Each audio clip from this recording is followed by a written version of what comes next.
Hello, sixth graders. So this is going to be the reading of Anne Frank for April 30th, I think. It's Thursday, 29th. Let me double check. April 30th. Okay. Anyway, so where we left off was Anne was sorry. They had a burglary and the men went down to check on it.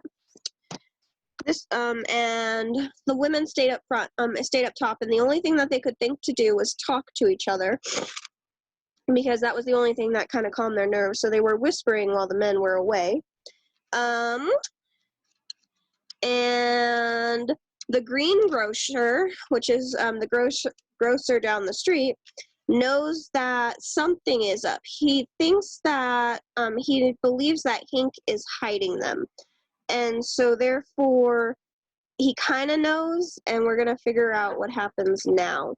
This one is Mother Teresa. She is the mother of the two babies. She is about 9 to 10 months old. And she's, as you can tell, they are diurnal creatures, and so therefore they are very active during the day. Hence why she's being very active.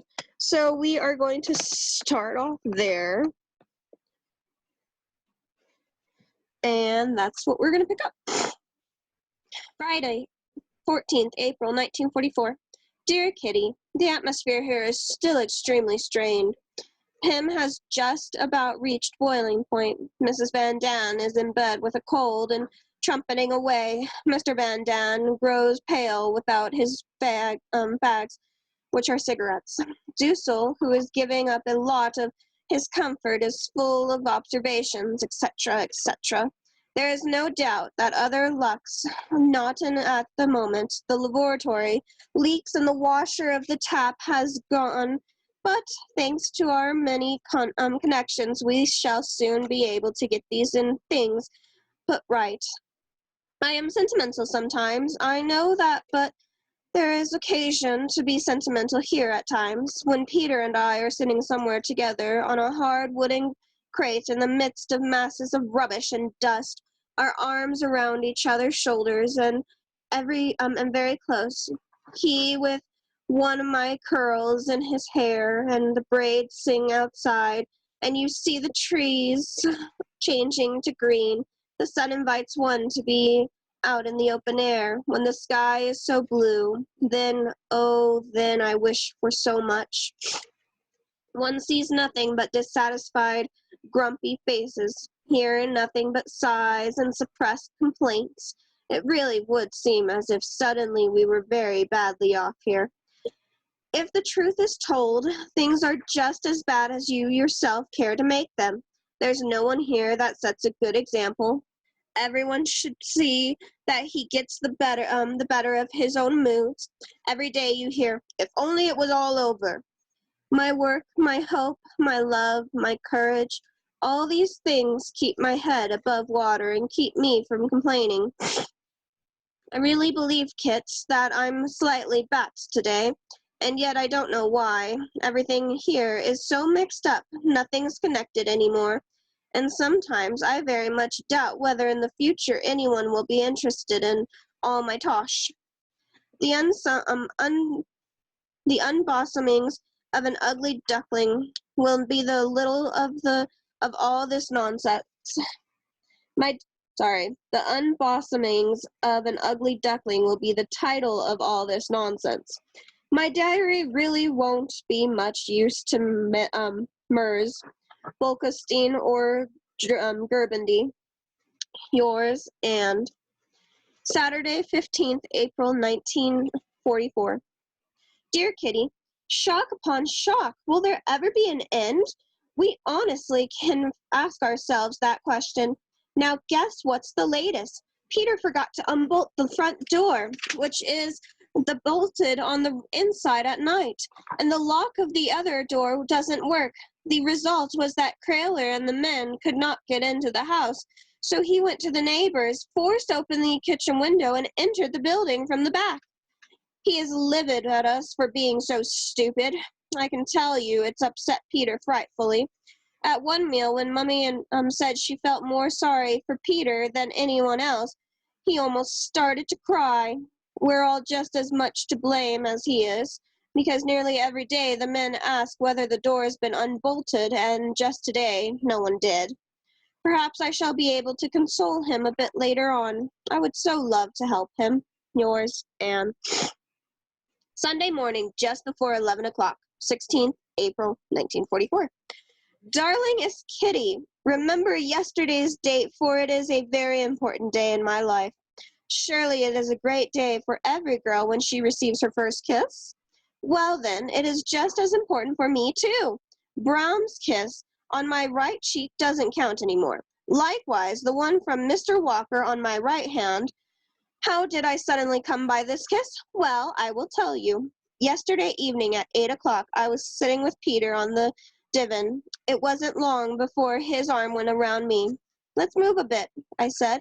Then I don't bump my head against the cupboard. He moved up, almost into the corner. I laid my arm around his and across his back, and he just about buried me because his arm was hanging on my shoulder. Now we've sat like this on other occasions, but never so close together as yesterday. He held me firmly against him, my left shoulder against his chest. Already my heart began to beat faster. But we had not finished yet. He didn't rest until my head was on his shoulder and his against it. When I sat upright again after about 5 minutes, he soon took my head in his hand and laid it against him once more. Oh, it was so lovely. I couldn't talk much. The joy was too great. He stroked my cheek and arm a bit awkwardly, played with my curls, and our heads lay touching most of all the time. I can tell you, Kitty, the feeling that ran through me all the while. I was too happy for words, and I believe he was all well. We got up 8:30. Peter put on his gym shoes so that when we toured the house he wouldn't make a noise. And I stood beside him. How it came about so suddenly, I don't know. But before he went downstairs, he kissed me, through my hair, half on my left cheek, half on my ear. I tore downstairs without looking round, and am simply longing for today. Yours, Anne. Monday, 17th April, 1944. Dear Kitty, do you think that Daddy and Mummy would approve of my sitting and kissing a boy on a divan? A boy of 17 and a half and a girl of just under 15? I don't really think they would, but I must rely on myself over this. It is so quiet and peaceful to lie in his arms and to dream. It is so thrilling to feel his cheek against mine. It is so lovely to know that there is someone waiting for me.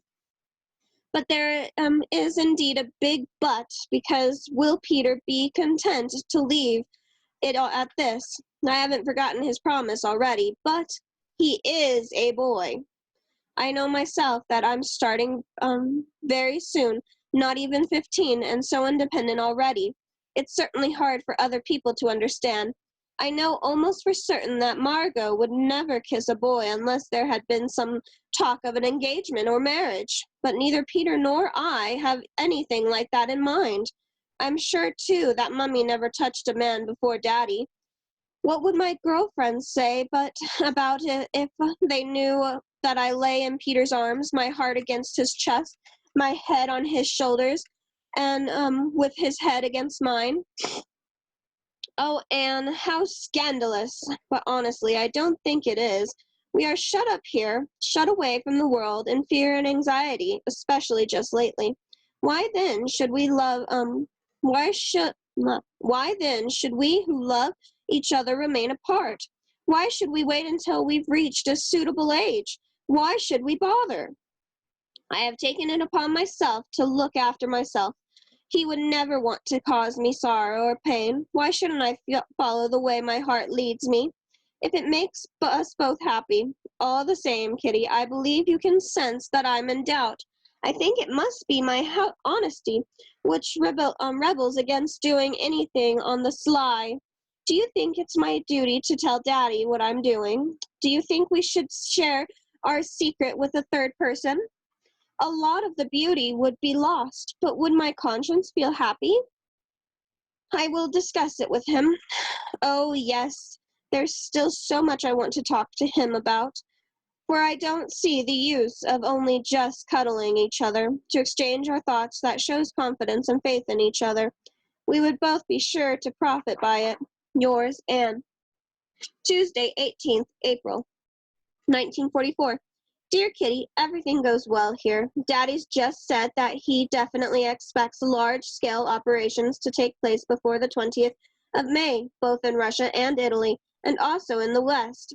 I find it more and more difficult to imagine our liberation from here. Yesterday, Peter and I finally got down to our talk, which had already been put off for at least 10 days. I explained everything about girls to him and didn't hesitate to discuss the most intimate things. The evening ended by each giving the other a kiss, just about beside my mouth. It's really a lovely feeling. Perhaps I'll take my diary up there sometime to go more deeply into things for once. I don't get any satisfaction out of lying in each other's arms day in and day out, and would so like to feel that he's the same. We are having a superb spring after our long, lingering winter. April is really glorious, not too hot and not too cold, with little showers now and then. Our chestnut tree is already quite greenish, and you can even see little blooms here and there. Eli gave us a treat on Sunday by bringing 4 bunches of flowers, 3 bunches of narcissus, and 1 of grape hyacinths, the latter being for me. I must do some algebra, Kitty. Goodbye. Yours, Anne. Wednesday, 19th April, 1944. Dear Kitty, my darling, is there anything more beautiful in the world than to sit before an open window and enjoy nature, to listen to the birds singing, feel the sun on your cheeks, and have a darling boy in your arms? It is so soothing and peaceful to feel his arms around me, to know that he is close by and yet to remain silent. It can't be bad, for this tranquility is good. Oh, never be disturbed again, not even by Mushi. Yours, Anne. Friday, 21st April, 1944. Dear Kitty, yesterday afternoon I was lying in bed with a sore throat, but since I was already bored on the first day and did not have a temperature, I got up again. It's the 18th birthday of Her Royal Highness Princess Elizabeth of York. The BBC has said that she will not be declared of age yet, though it's usually the case with royal children. We have been asking ourselves what prince this beauty is going to marry. We cannot think of anyone suitable. Perhaps her sister, Princess Margaret Rose, can have Prince Baudouin of Belgium one day. Here we are having one misfortune after another. Scarcely had the others' outside doors been strengthened than the warehouse man appeared again. In all probability, it was he who stole the potato meal and wants to put the blame on the Eli's shoulders. The whole secret annex is understandably het up here. Eli is beside herself with anger. I want to send in to some paper or other to see if they will take one of my stories under a pseudonym, of course. Till next time, darling, yours, Anne. Tuesday, 25th April, 1944. Dear Kitty, Dussel has not been on speaking terms with Van Daan for 10 days, and just because ever since the burglary, a whole lot of fresh security measures have been made that don't suit him. He maintains that Van Daan has been shouting at him. Everything here happens upside down, he told me. I am going to speak to your father about it. He is not supposed to sit in the office downstairs on Saturday afternoons and Sundays anymore, but he goes on doing it just the same. Van Daan was furious, and father went downstairs to talk to him. Naturally, he kept on inventing excuses, but this time he could not get around it. Even father now talks to him as little as possible, as Dussel has insulted him. None of us know in what way, but it must have been very bad. I have written a lovely story called Blur the Explorer, which pleased the 3 to whom I read it very much. Yours, and we'll stop there. Don't forget to take your 5-question quiz at the end of this. And I hope you all have a marvelous day. And I will see you all soon, hopefully. Bye, everyone.